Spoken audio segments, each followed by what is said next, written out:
Hello everyone, this is rule of 11. Actually, rule of 11 ఏంటంటే the difference between sum of the even places number and the odd places number must be 0 or multiples of 11. ఏంటంటే ఇచ్చిన నెంబర్లో even places నెంబర్ని add చేసి next odd places నెంబర్ని add చేసి ఆ రెండింటి డిఫరెన్స్ చేస్తే అది ఆ డిఫరెన్స్ అనేది 0 కానీ 11 మల్టిపుల్స్ కానీ వస్తే ఆ నెంబర్ అనేది ఎగ్జాక్ట్గా 11తో డివిజిబుల్ అవుతుంది. ఎగ్జాంపుల్ తీసుకున్నాను ఒకటి 1331 అనేది 11 క్యూబ్. మనకు ప్రీవియస్ క్లాస్లో చెప్పుకున్నాం కదా క్యూబ్స్. ఆ వీడియోని ఫాలో అయితే మీకు 1331 చూడగానే 11 క్యూబ్ అనేది ఎగ్జాక్ట్గా 11తో డివిజిబుల్ అవుతుంది.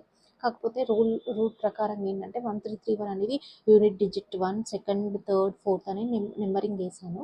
దాంట్లో ఏం చేయాలి అంటే some of the even places number అనేది ఏముంటుంది, సెకండ్, ఫోర్త్ అనేది even places number, odd places number అనేది 1 and 3 అనేది వాటిని యాడ్ చేసి వాటి మధ్యలో డిఫరెన్స్ చేస్తే మనకు 0 వచ్చింది కాబట్టి ఎగ్జాక్ట్గా డివిజిబుల్ అవుతుంది. ఒక లార్జ్ నెంబర్ తీసుకున్నాను, సెకండ్ వన్ 54967.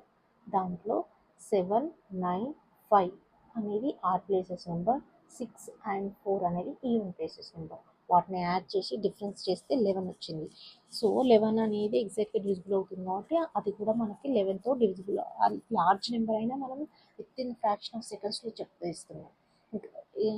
నా రూల్ ప్రకారంగా మీరు థర్డ్ హోంవర్క్ ఇస్తున్నాను, 205826 ఈ నెంబర్ని 11తో డివిజిబుల్ అవుతుందా లేదా అనేది మీరు ఫైండ్ అవుట్ చేసి కమెంట్స్లో కమెంట్ చేయండి.